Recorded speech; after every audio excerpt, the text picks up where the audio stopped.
All right, it's still Money Monday. Another topic I need to cover real quick. Was having a chat with Leah about this, which kind of triggered a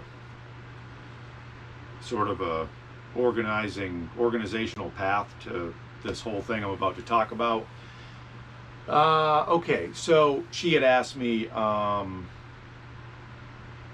in typical fashion, with somebody who works with light and dark, uh, do you consciously schedule time for shadow work? And which is an interesting, good question, so I figured I'd just address that. And this was my answer. Okay, so addressing the shadow. Briefly, the shadow is, it's part of your subconscious. It's part of you that is not up front and center, and these come in, the shadow, like most things, come in the form of nudges through emotions, and then our feelings can interpret what that emotion is and this and that. Well, the shadow works in the way that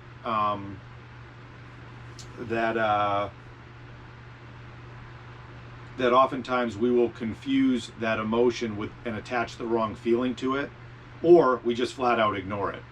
Shadow stuff is, it's anything from childhood trauma, ancestral trauma, through DNA transferences that we picked up along the way. Because, and I don't know if it was Teal Swan or somebody who had said, the moment we're born, the ego starts. I think it can be a little bit more than that in terms of when we're talking ancestral DNA transferences from insemination, and you're in the womb, and you're growing into a human. I think you're carrying things from the past, so maybe it doesn't start at birth, but just to keep timelines simple, from a linear standpoint, yes, the moment we're born, the ego starts. And there's things that we need to address. Anyway, I'm kind of going off there, but yeah, so the shadow self. So for me, I incorporate the seasons into this.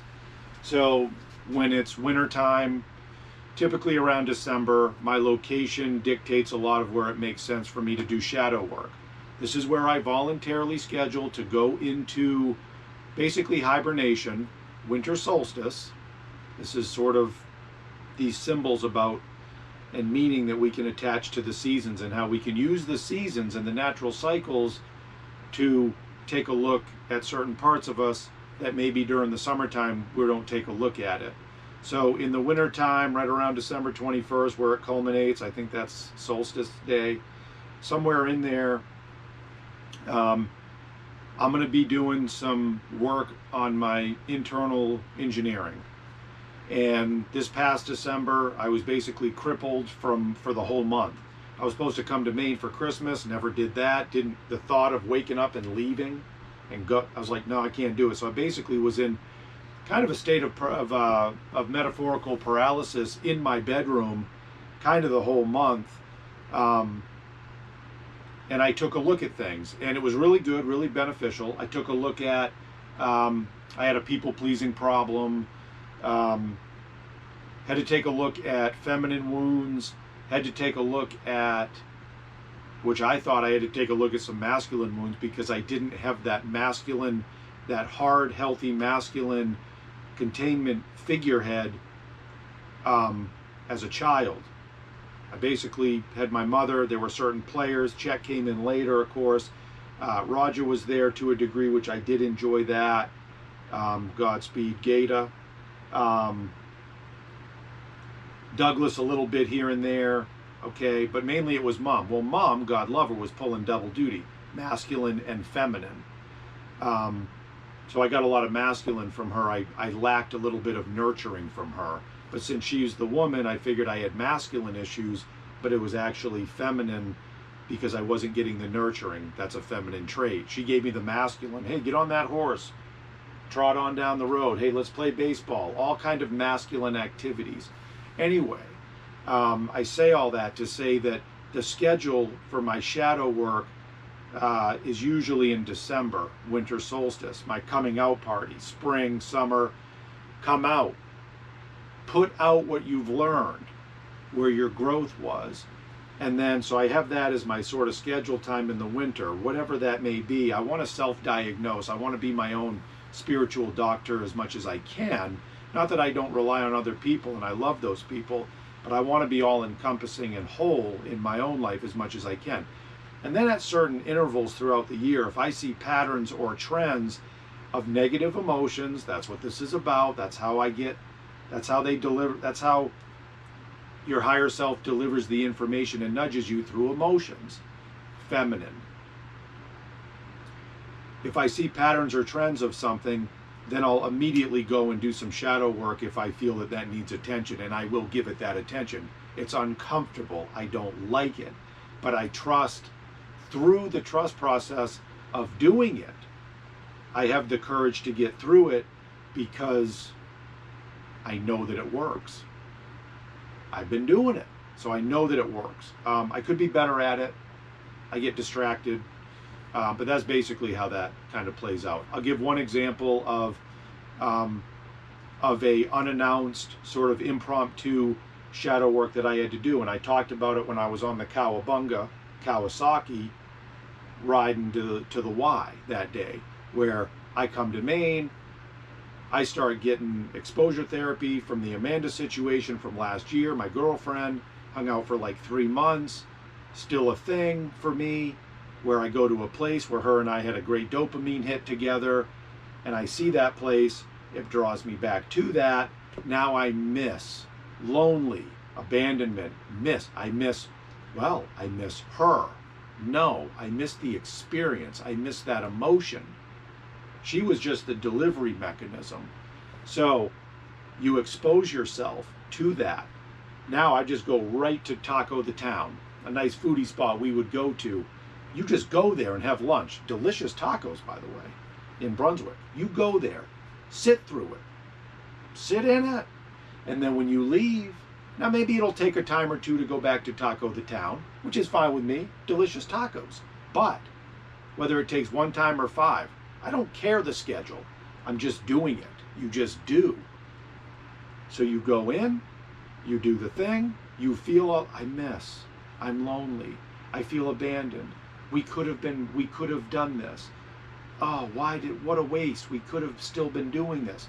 You go from that. By just going to Taco the Town. Just go do it. Don't care, well, I need to do, no, just go. Sit in it. Don't run from it. Feel the abandonment. Do all the stuff. Yeah, I did. Yeah. It's a big form of self-love, by the way. Then all of a sudden, when you're not even expecting it, that feeling is gone.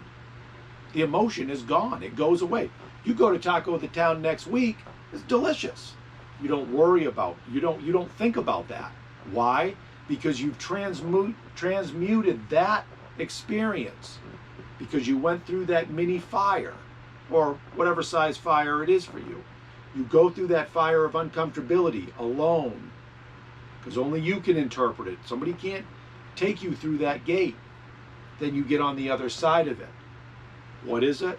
Thankfulness, appreciation, humility, and love. Why? Love Amanda. Love that you were the other half of that gave me that experience and that memory of having that with you. That's one example, and it just goes on from there. And that happened. I'm like, really? Am I still dealing with this? We only hung out for 3 months. Man, kind of pissy at myself. Am I still dealing with it? Yeah, you're still dealing with it, unless you want to be in denial. Do you like that negative emotion coming in? Keep dicking around. It's like, okay, fine, let's deal with it. This is me in a typical conversation with my higher self. And my higher self, by the way, sounds a lot like Chet. Hey, idiot. Anyway, so that's it. So, there's little tune-ups throughout the year for me. a pattern or a trend of a negative emotion that I can identify. Now deal. Now deal with it. And then got rid of that. Now we're back to good times. But December is the big, that's the big thing that I'll take the whole month and kind of sit. Chris asked me one time, I think, why do you do this to yourself? Why do you voluntarily do this to yourself? Because I'm going to be a better man on the other side of it. That's why. It's a very selfish thing. Selfish in a good way. I come out of it, I'm more whole. Now I got more to offer to you. This is how this whole game works. Okay, I'm probably done for the day, but that is what my version of scheduled shadow work looks like.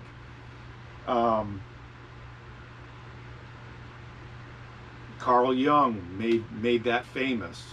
Sigmund Freud, I think, was messing around with it. They had intervals in their lives.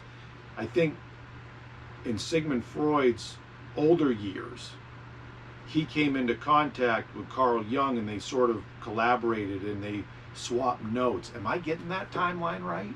I think it was those two. Anyway, they made shadow work kind of, they put that out